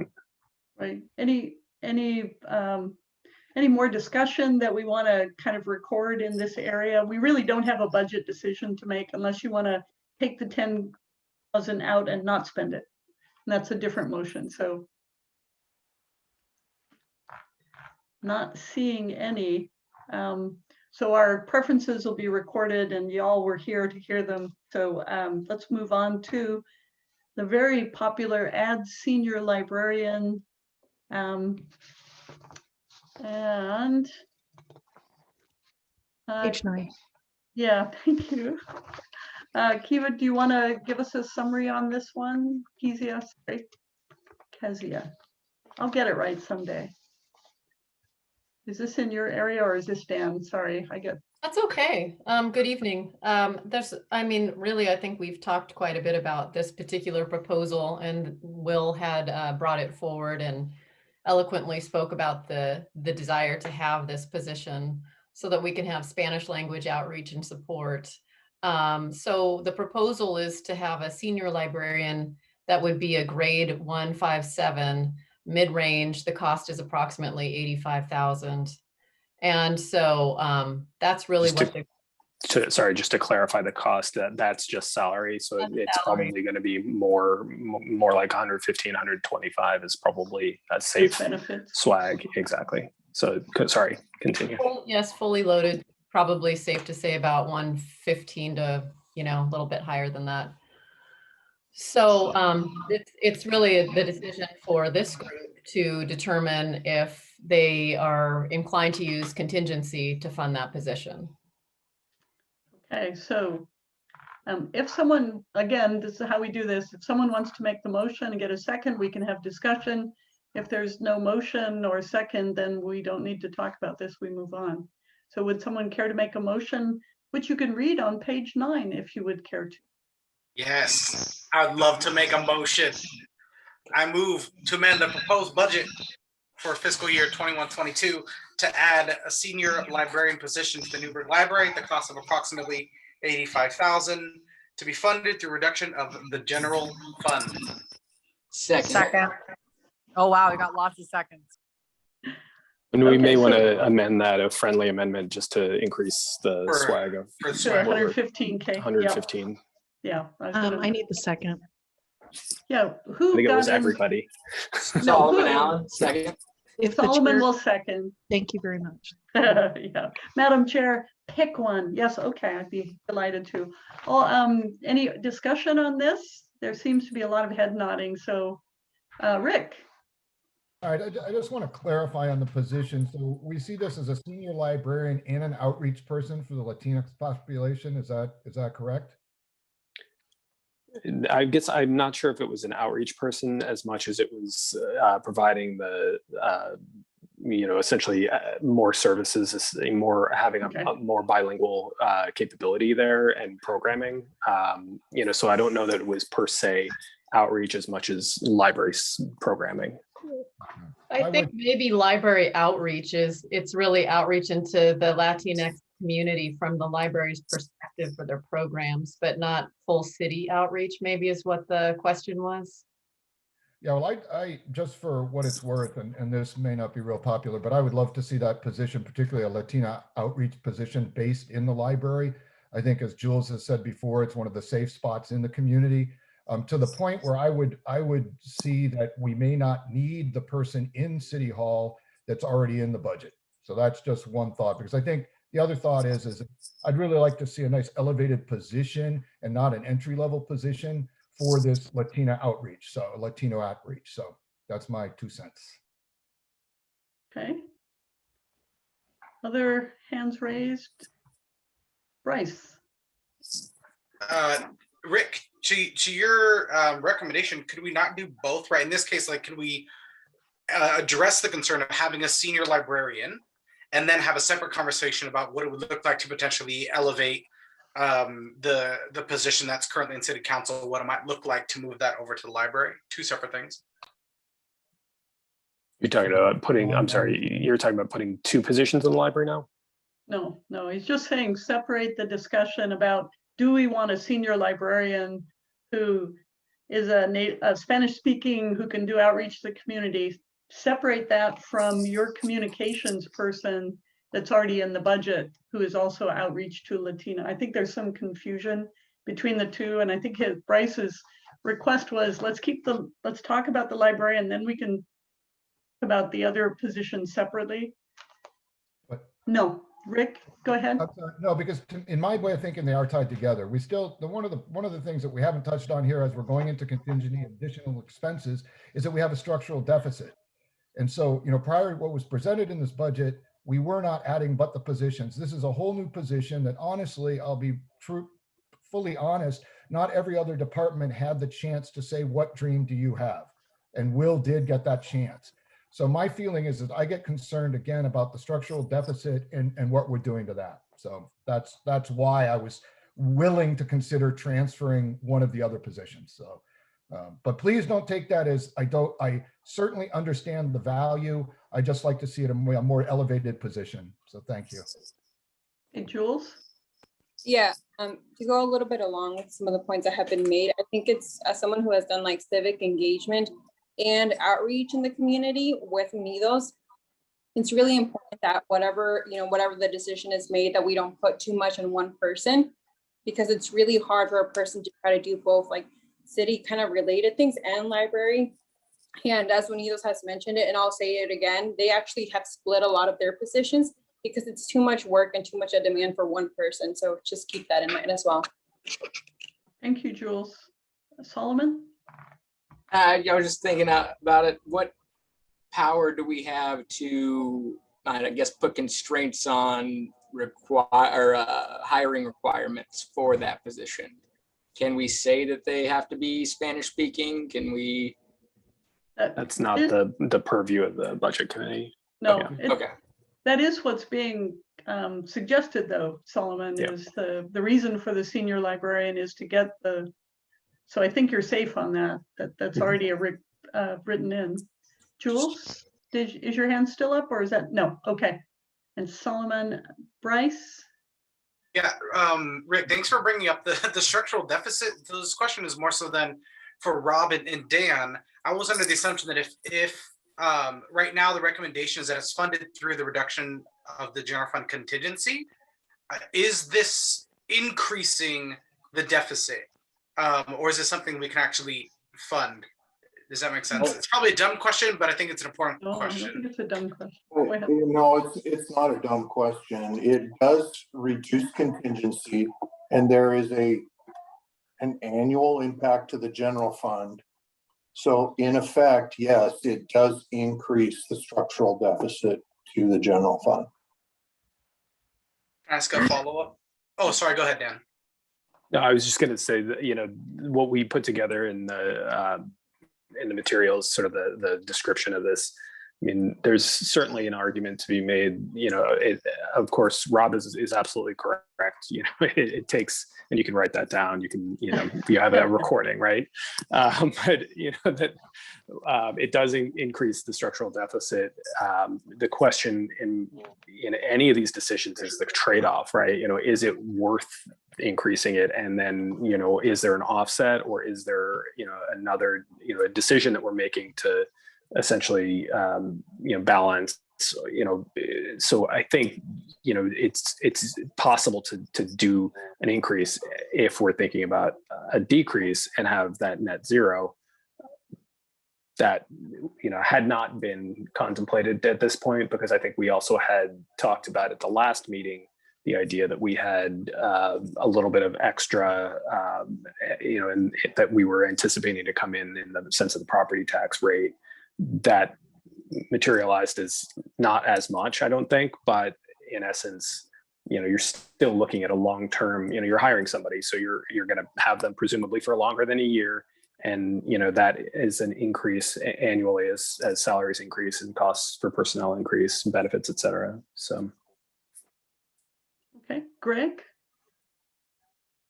I just wanted to say that the discussion on the structural deficit is a more comprehensive discussion, and to sort of mix that discussion with whether or not we want to fund this position seems like it's at cross purposes. Obviously we want to work towards the structural deficit and get that piece under control. What that means is prioritization of the budget and what the city wants to spend money on. And so it's pretty clear that there is support for this position. And but I would hate to say, to see people not want it because of a perceived structural deficit. I just think those are two different questions. And if you want to deal with the structural deficit, let's have a conversation about the whole budget and the structural deficit. Let's not have the conversation of the structural deficit only when we're talking about a new position at the library. Okay. Elise? I agree with what was just. Okay. Solomon? Yeah, I agree with Greg as well on that. We didn't talk about that with the body cams or those other things, but I guess I would be willing to be able to hold off on that if there was another area that we could think of to help people have a place to go that's safe, a place to go that they could, you know, interact with the community and not kind of be stuck in little areas of the community that maybe have their own problems. This seems like a great opportunity, and it was one that happened to come up. Will was lucky enough to get that, I guess, like Mayor Rogers said. But yeah. Okay, Rick? And not to go too far around on this, but, and Greg, I'll refer you to page 11 of the budget message where it outlines the structural deficit and what the actions were to be taken. However, if you all are comfortable, I am happy to get a senior librarian and I will vote for it, but I will put away my concerns about the structural deficit until we can all sit down and talk about it at our next quarterly meeting. So there you go. All right. Solomon, is your hand up again? Nope. Any more discussion? All right. I'd like to ask Sue for a copy of that soundbite from Dan, because that's going to be my new ringtone. Sorry, we'll have to deal with that after the meeting. Sorry. It can be your ringtone. Yeah. So all funny things aside, I think we can go ahead and vote. We've had a motion and a couple of seconds. So all those in favor of amending the proposed budget to add a senior librarian position for Newberg Library at a cost of approximately $115,000 to be funded through a reduction of general fund contingency. Come off mute. All those in favor, aye. Aye. Double I. You only get one vote per person. One vote per person. Opposed? Aye. So one opposed, it passes. Okay. So again, these are recommendations to City Council. All right. The next one on the list. So many pieces of paper. We had a discussion on, and Mike, this was an attempt to capture the recommendation that you made. So please feel free to weigh in and change anything. There was a discussion about hiring freeze on new positions and invest in replacement of equipment. We didn't know what equipment or kind of what the focus was, but we tried to capture it. If you want to take a look on page 2 and help us on this one, do we want to take this forward? Well, the hiring freeze was partly, one of it was the librarian. And Okay. the equipment is do we have aging computers in any of the departments that, or software that needs to be addressed and updated? Those types of things I think are really important and can help make us more efficient. So that's where I was coming from. Okay. If you want to frame a motion on that, there was a lot of discussion, but I couldn't figure out how to frame it into a motion because Sue. It's on page 11. Oh, yep. See, it's already been figured out. Well, we'll see. Yeah, so we just voted to do the librarian. So that we probably need to amend this. Otherwise, we'll just be unvoting on the thing we just voted on. Is there interest in pursuing a discussion of hiring freeze? That's really what I didn't want to leave it out, Mike. I heard a lot of back and forth when you brought it up, and I wasn't sure where we ended on it. So how about we have some open discussion on the concept of not of saying, no, you can't hire those 2 other people. Mike? So I just want to clarify that, we have positions that are open right now. I mean, there's a finance director that left, an assistant finance director. I'm not saying that we don't hire those. I'm saying a hiring freeze on any additional staff to the budget, which is going to help create a more deficit on down the road. So that's the clarification. Okay. And we put the 3 staff members that are in the budget now, the librarian, the community engagement specialist, and the human resources manager. Those are the 3 that are additional. Okay. Solomon. I think Beth had her hand up first. I'm sorry. Oh, Beth, okay. Just recognizing me. Thank you so I'm much. looking for the little hands on the participant thing, so. I yeah. know, I'm just doing my hand in the video. Well, I remember last week also having discussion about, we're adding a lot of things that aren't in the budget. We already had a structural deficit. We're just making it bigger. And we talked about, and I think Dan, you had said, we were like, well, would we come with a recommendation of what we would cut out? And I think, Dan, you had said that that's like kind of this would be the city's job. Mhm. So, I mean, I'm hearing a lot of additions and a lot of we wants, and that's great, but what are we willing to cut out? Like, what are we prioritizing that we can not put in? Actually, I want to clarify the only addition, because we said the body cam was through a grant. I think the only addition to what's in the budget is the librarian. Yeah, at right this now. point. At this point. And we had talked about it after the meeting, in essence, looking at the property tax difference, and then essentially like $10,000 or $15,000 of contingency, we sort of thought, and then sort of punted honestly on that, just said, look, if this is something that we feel like we've got some, we'll call unanticipated revenue in terms of the numbers we were looking at, we sort of didn't look for a cut, to be honest, on that, and something we can go back and do, but I don't necessarily have in my pocket, a list of cuts, but the amount we're talking about ends up being, things around like travel and training level, or those kinds of, the smaller things. And, honestly, we can, like I said, we can go through and do a swipe of a bunch of those kinds of things and come back to you if you'd like, but don't necessarily have anything right now. So go ahead, Beth. No, I mean, yeah, and I, I'm not asking for that anything right now. It's just more of a, let's think about this. Yep.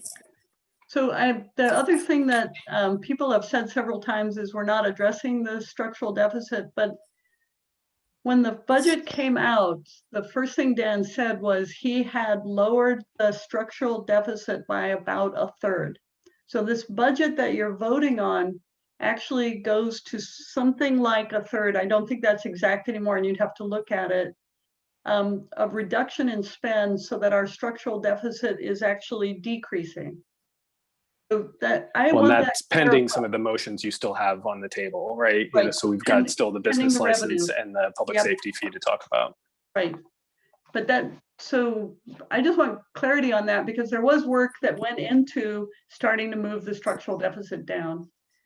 So yep. Yeah, and I'm all for that. It looks like it was like 350 down, and then we're just then minus 120 and the librarian, and then adding all the additional costs that would be coming up from body cams, and then just additional positions.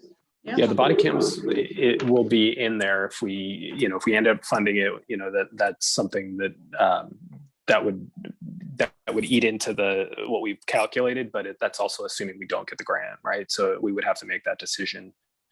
Otherwise, it really is that 120 or 115 or whatever we're going to call the senior librarian. Sorry, I'm talking about ongoing costs in future years. Right, yeah. And that's part of the policy question, right? Around, the long-term discussion around this. Hey, Solomon. In a, I guess, given year, maybe over the last 5 years or so, how many newly created positions are there outside of this librarian that we're talking about now? I'm not sure who would have the history on that, honestly. I guess is that something that happens normally after a budget cycle, or is that outside of the librarian position? Is this something, or did that kind of just cover the librarian position, not starting that new position? I'm not sure I understood the question. So the motion right now, or could be, to freeze newly created positions. I guess I'm curious, how many new created positions happen over the course of a year outside of just filling in the holes that we have? That doesn't make sense. They're created in the budget, so they should be Okay. approved in the budget and then filled. So I think what we're talking about initially, I think the freak out, honestly, from the last meeting was, whoa, we have like 15 recruitments that we need to get done. Those aren't newly created positions. Those are positions we have to fill over the course of the year or refill. The newly created ones are these 3 that we're talking about. Okay. Is anyone else waving their hand either? Oh, Bryce. Yeah, quick question. Does budget committee have the authority to say, rather than maybe just straight up freezing, that any new positions would have to be put forward to the budget committee or the council for review? I think our job is to come up with a budget. And so we're not policy setters or rule setters. Yeah, there's that differentiation between Yeah. policy and operations. Yeah. That makes sense. And I asked the question mostly because I'm wondering if there's a third way that goes in between, like what Mike's hoping for, which is, again, being responsible funds of money, while also not unintentionally hamstringing the city. If we're in a spot where, like, we really need, let's say, a COVID response person because we have COVID part 2, but now we can't do that because it's written in this motion that any new position's frozen. Does that make sense? Yeah. I see the point you're making. And other discussion at this point? Okay, so at this point, we would say, does someone want to make a motion with respect to freezing new positions? And this could be amended to not include the librarian if that was the motion that we wanted to make. Leave it at that. Mike? Yeah, I'll move that we go ahead and have a hiring freeze on on the 2 additional employees that we're thinking about hiring. And I'll leave it at that. Okay. Is there a... Molly, I have a question. Yes. So from a budgetary perspective, then Turn my light back on, please. I think what I'm hearing in this motion is that we would, the budgetary equivalent. Jeff, you're not muted. So, I'm sorry? No, Beth had conversation in the background. Go ahead. Oh. Sorry. So I think what I'm hearing is that the budgetary implications of Mike's motion is that we would remove the personal services costs from the budget related to those new positions. Because that's really what the authority of the committee is the allocation of resources. I'm not sure how to reflect otherwise, and Dan, I'm not right. trying to make this harder, but I don't know how to reflect a hiring freeze in the budget document. We don't have that authority. I think the wording is probably getting in the way. I think what Mike is saying is don't spend the money on new heads. Those 2 new heads you wanted to put in, Dan, don't do that. So basically what you just said, Rob. So we would remove the personal services expense from the budget, put it back into contingency? Well, no, it sounded like we would put it into unfunded technology or other needs. But so we're talking about now 2 positions: the HR manager and community engagement specialist. Right. So. Yeah. Question from Beth. I'm wondering if we could split those, because I might feel differently about one of the positions or the other one. Like So Beth, split the motion. Do you want to amend the motion, Beth? Because you could offer an amended motion which Mike could accept or reject. Otherwise, we have to vote on Mike's and then come to yours. So if you want to amend it, can you tell us how you would like to amend it? Could I amend the motion to put a hiring freeze on the community engagement? No. Not hiring freeze, but don't spend the money. Not hiring. Yeah. Don't hire. Yeah, can I take out that line item or? Which one? community engagement. Okay. Mike, do you accept that amendment to your motion? Would I be able to come back then on the next one? Okay, yes, I'll agree to that. Okay, do we have, go ahead, Good. Dan. I was just going to say that we're now at about 110,000 according to the budget, so 105 to 110. Right. That would be the amount in play for that position as the community engagement specialist. Okay, do we have a second for removing the the Personnel services. personnel services associated with the second community engagement manager? Do we have a second for that motion? Beth, you can second it since it's not your motion, since it's Mike's. I'll second. Okay, Brad second. Okay, now we can have discussion. We're talking about the Latino community engagement specialist. Is this something we want in the budget or not? That's just to clarify now. We're not talking about hiring freezes or the HR manager. So open discussion. Rick. I'll just say that, after what Jules had said regarding the split between the library and, community outreach and needing that, I'll just remind everybody, this is very much a council goal with DEI. And I think we've been doing a lot of outreach in the last listening sessions and the like. So I just say that I think this position is tremendously important. Thank you. Elise? Yeah, similarly, I just think it's really important that we fund what our priorities are. And I think that it's important that we do that to support the current staff that's at City Hall. And this is not a position that I would be comfortable removing. Okay. Other conversation? Anyone waving their hand? Jules? Yeah, I just kind of shadow what folks have been saying. This has been requested by the community so much, and even in our DEI task force conversations, this has come up over and over. And I think it would be a huge disservice to our community if we were to take this position completely out. Because if we're going to listen to our community, I think right now this is a great opportunity for us to step up and show our community, especially our disenfranchised community, where we stand right now. Thank you, Jules. Bryce? Jules said it well. I don't need to share anymore. Thank you. Okay. All right. Any other discussion? Okay, hearing none. I will try to repeat the combined Mike Beth that says there's a motion that the city removes funding personnel services. I got that right. For the newly created position of community engagement. So this is to remove it. All in favor of removing it, say aye. Aye. Aye. I heard 2, is that correct? Okay, all opposed? Aye. Aye. Aye. Everyone else? To confirm, Molly, I heard Nay.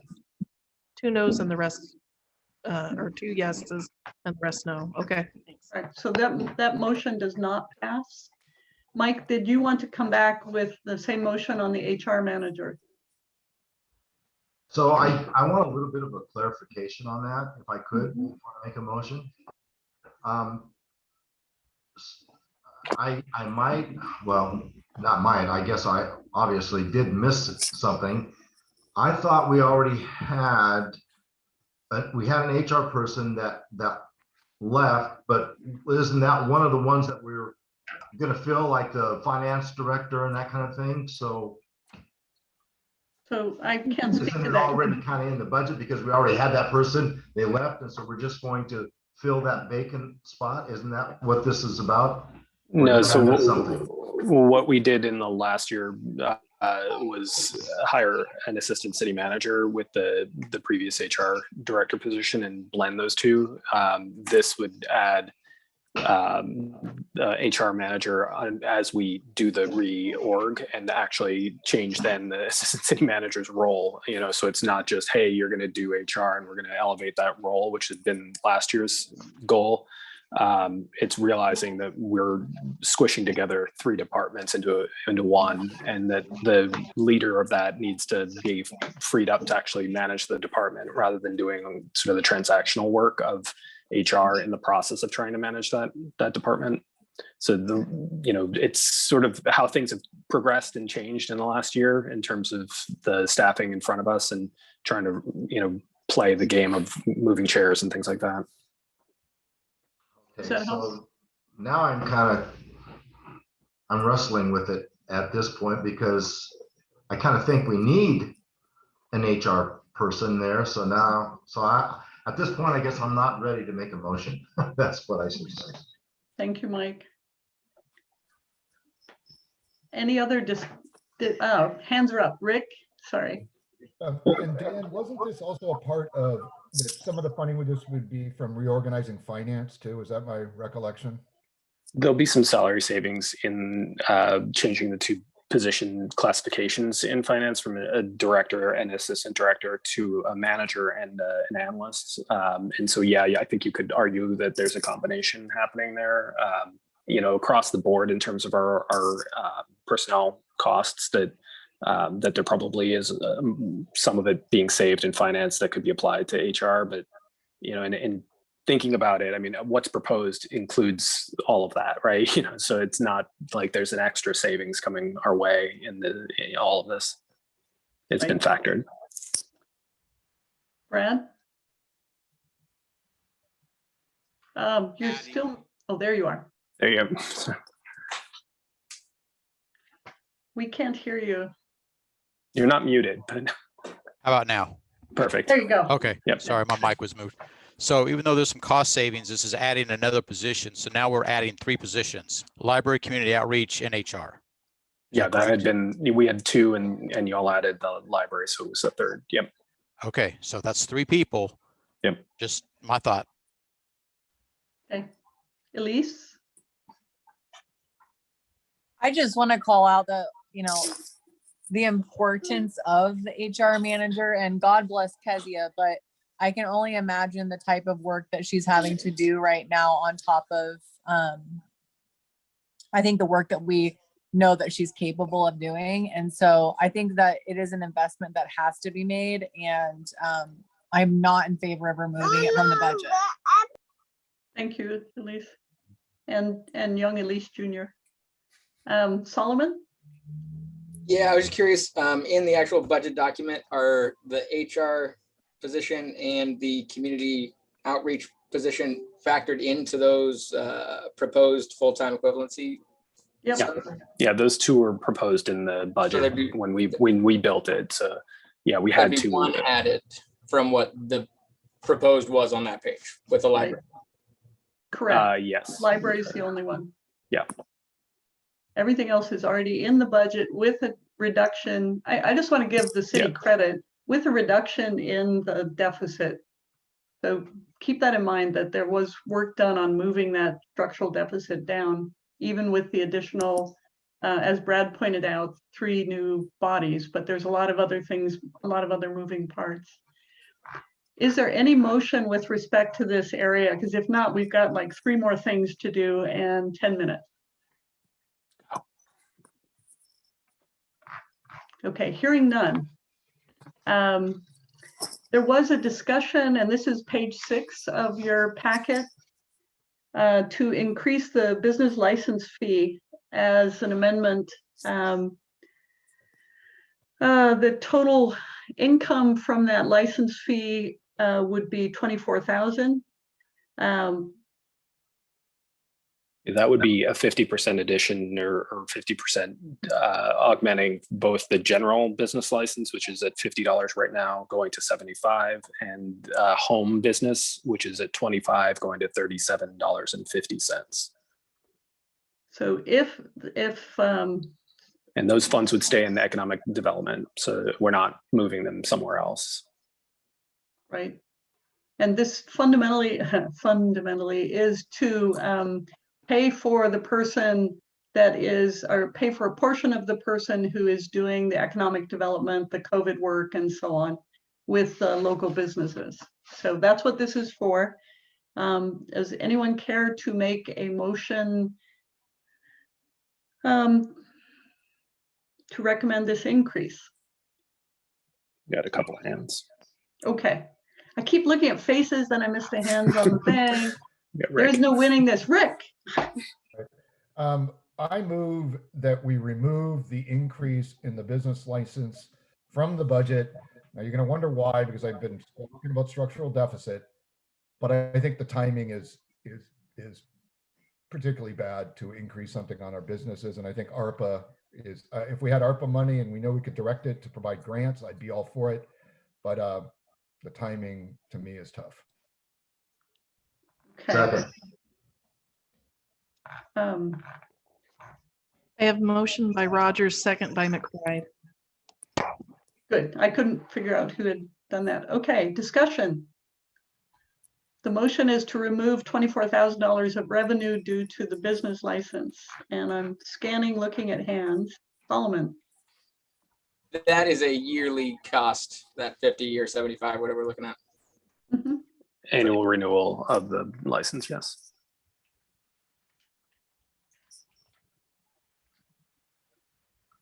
Oh.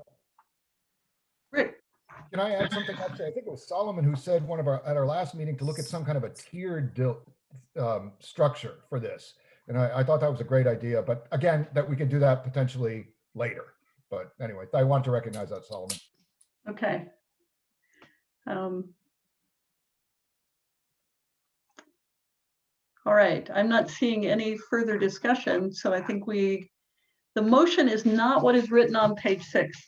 The page 6 says recommending an increase, and the motion that we got from Rick is removing the recommended increase.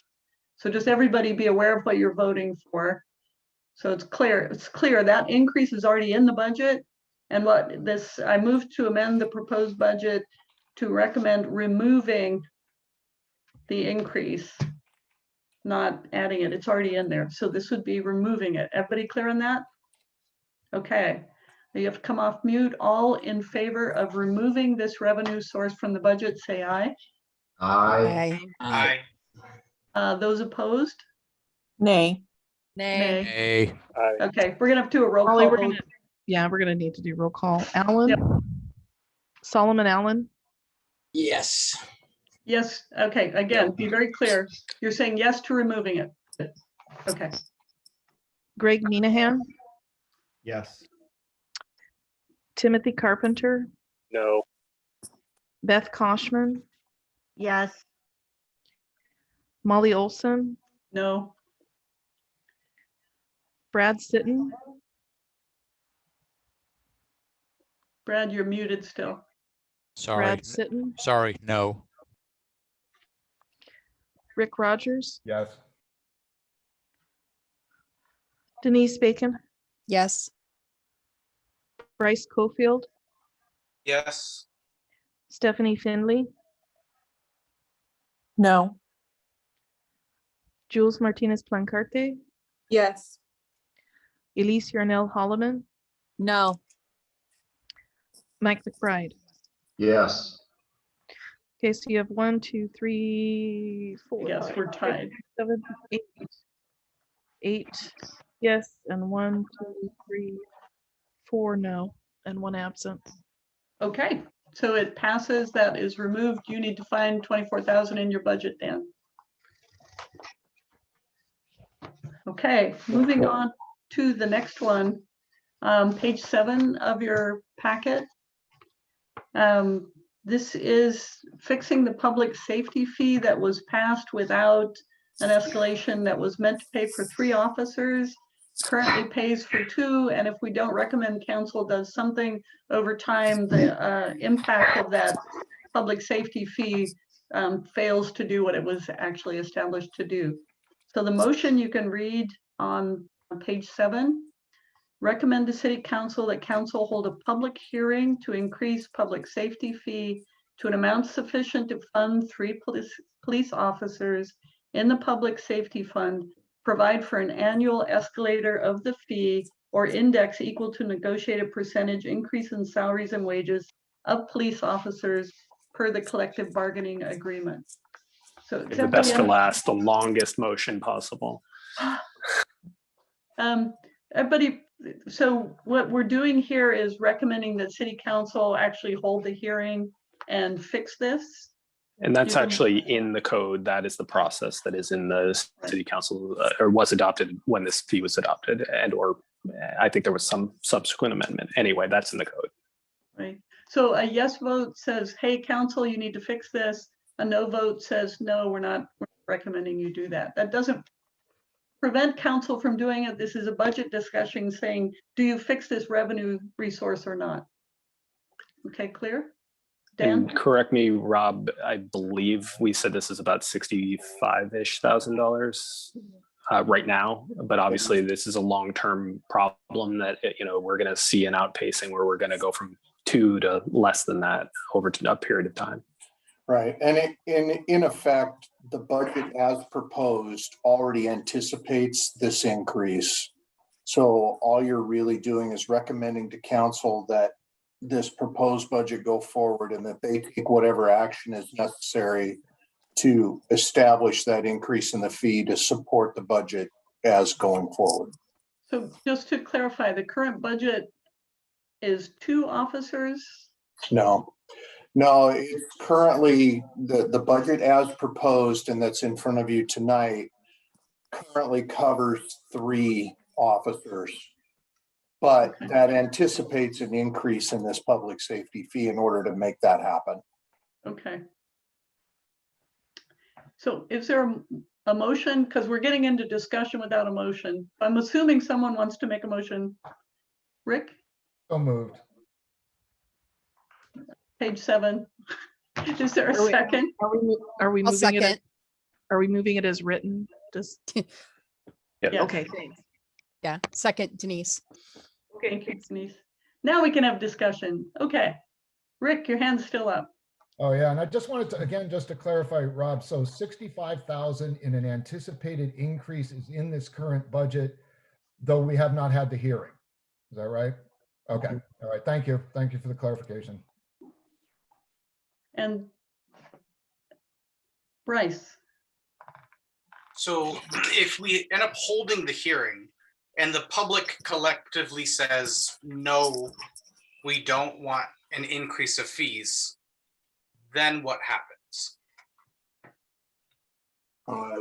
Basically, we would have to look at how these positions are, we'd have to find either another, well, in effect, the general fund would have to fund that additional half a position as it was in 2021, this current fiscal year. Can I ask a quick follow-up then? Is it, so right now, the way it's set up is we're approving a budget to then say, hold a hearing to then get the thumbs up to do what we're doing. Is there not a process where you hold the hearing to say, like, or to get feedback and then fund accordingly based off of what public would recommend or want?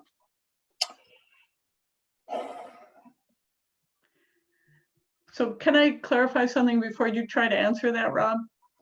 Bryce, in this current budget year, this public safety fee only pays for 2.5 of the 3 officers. The other half comes from the general fund. They are funded, it is in the budget. So we don't need to, that's a valid concern, but it's already taken care of. This motion says, please go get the public safety fee handling that other half of an officer. If they don't do it, we continue to take it out of where it's coming today, which is the general fund. If we do it, it takes pressure off the general fund, which was not meant to supply the other half of the officer. Does that help clarify, Bryce? And it's a long-term thing if you're able to index it and It'll be a therefore not problem. have to address this in the future. Bryce, did that? Yes, and to clarify, the reason why we're in this position is because the fee hasn't kept up with COLAs and other things of that nature. Right. Right. Gotcha. Stephanie?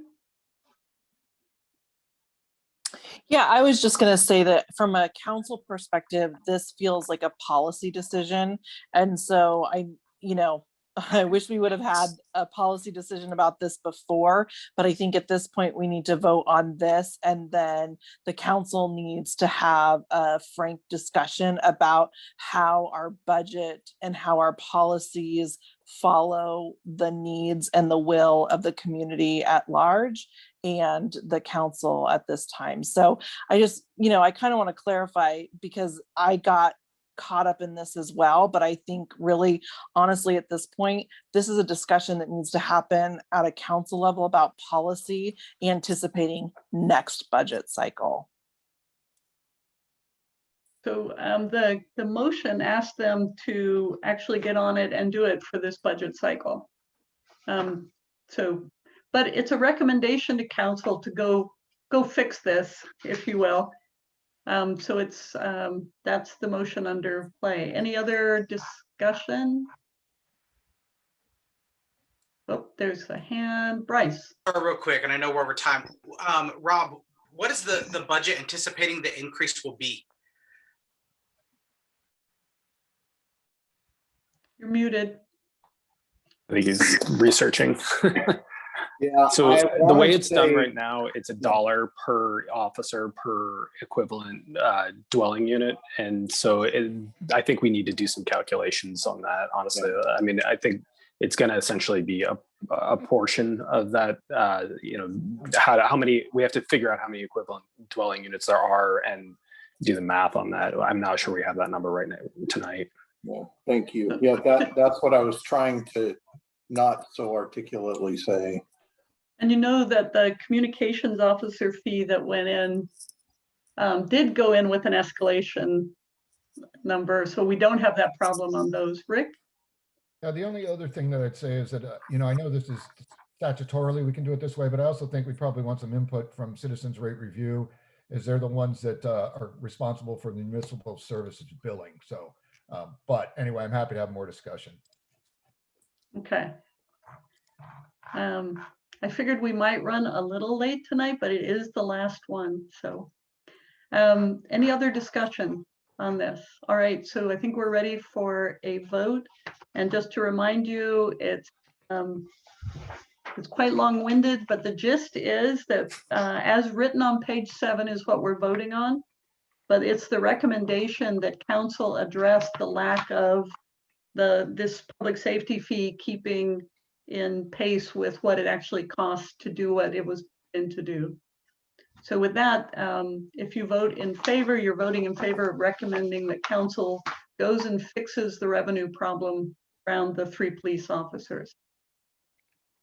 It doesn't mean anyone's getting fired or anything. It just means it's coming out of the general fund. So, okay. So all those in favor of the motion, say aye. Aye. Aye. Aye. Any opposed?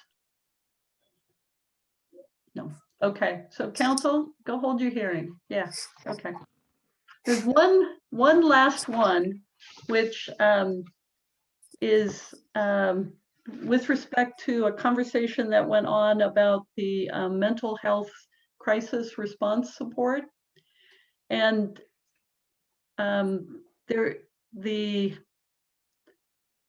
we don't have the information. My suggestion on this last one, it's page 8 of your packet, is that in point of fact, what we need to do is go make this a future discussion for the budget committee, because there's no data here that you can actually say amend the budget by adding this much for this mental health to get there's no program here yet.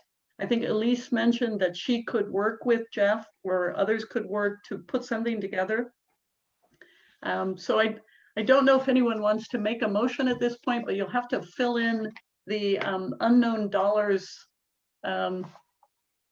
in order to go forward. I don't think we have the data to do this, but I'm open to discussion on this. Elise? I was just going to say that I want to table this for a policy discussion with the council and work closely with Chief Kosmicki and Dan to come up with some figures that I've been putting around. And we can always address that as a supplemental budget, but I do want to have this be a part of the policy discussion that we plan to have. Excellent. Other comments on this one? Brad.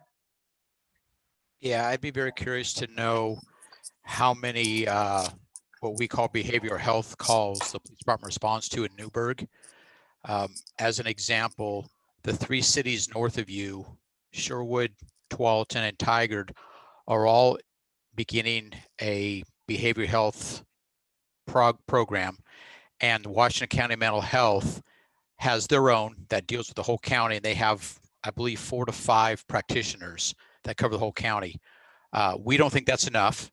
So the 3 cities have gotten together and they are going to bring in their own through Washington County Mental Health. It'll be contracted out just like the rest of it. It'll be dedicated to those 3 cities. Beaverton is also doing their own. But again, Beaverton is much larger than Newberg. The 3 cities north of you are bigger than Newberg. I would just be curious to know how many actual calls there are in the city here. And then maybe instead of a professional, maybe the police department ensures that all members have the basic 40-hour crisis intervention training, and then as many as possible get the advanced level crisis intervention training. At least then you've got people with some sort of skill level on 24/7. Because the most you're going to get out of a practitioner is going to be a 40-hour work week. And we all know the police department's a 24/7 shop. So. Okay, so it sounds like there's work to be done in this area. There isn't something that we as the budget committee can make a proposal on. You've got Elise with a hand up. Yeah, Elise. No, that's okay. I don't even know if we're even allowed to discuss right now. So if there's no motion, then I can save it for another time. Okay. All right. That is the end of our agenda. You guys are phenomenal. That was we have approved the budget with some changes. We have Not yet. Not yet? Actually, Molly, we need a formal motion by the budget committee to approve the proposed budget as amended. Okay. So do I have so moved by Rick, Sue? Any takers? Seconded by Second by Solomon. Solomon. All those in favor, say aye. Aye. Aye. Any opposed? Well done. Thank you Now all. we're done. Yeah, thank you. Okay. Thank you all very much. Thank you for being so funny, Molly. It's great. It is my I like a little giggle. Yeah.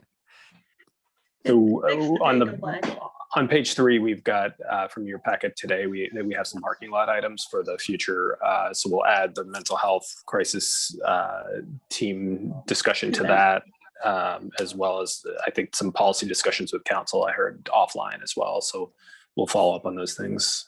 Right. One question from Bryce, which I think is a follow-on, is, okay, we've asked council to go and get the additional revenue. When do you need to do that by in order to have it be effective for the budget year? How do we schedule that? Probably something we can schedule before, essentially before July. Sorry, I'm like in my head, like when is the budget year? It's been a long night. And very long week. Yeah, I mean, I think it's a public hearing though, so it's potentially a little bit more laborious process. But it also depends on as the mayor mentioned, citizens rate review or other things, and so it's a little bit of a question still as to what the process the council would want to take to do that.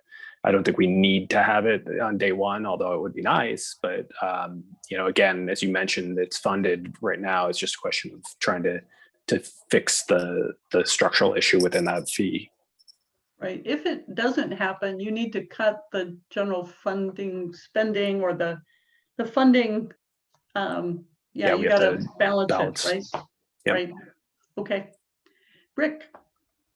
Dan, just one other one for page 3. I think we mentioned TLT funds also. That was one to. Yes. Got it. Yep. Okay. Good one. Then, anything else? So Because I just want to remind folks, I mean, we mentioned it tonight and we've mentioned it a couple times that we would like to do this quarterly.